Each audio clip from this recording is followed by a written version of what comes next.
Okay, here we go.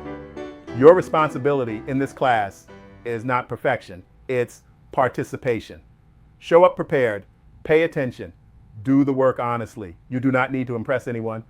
But hear this, you do need to listen. You will be given direction. Sometimes that direction will feel unfamiliar. Sometimes it will challenge your instincts. That's part of learning. A professional actor is not someone who gets it right immediately. A professional actor is someone who adjusts.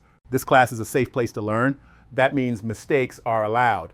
What's not helpful is avoiding the work. Avoidance looks like over-explaining choices, hiding behind humor, refusing to try. You are allowed to be new. This is a class for beginners.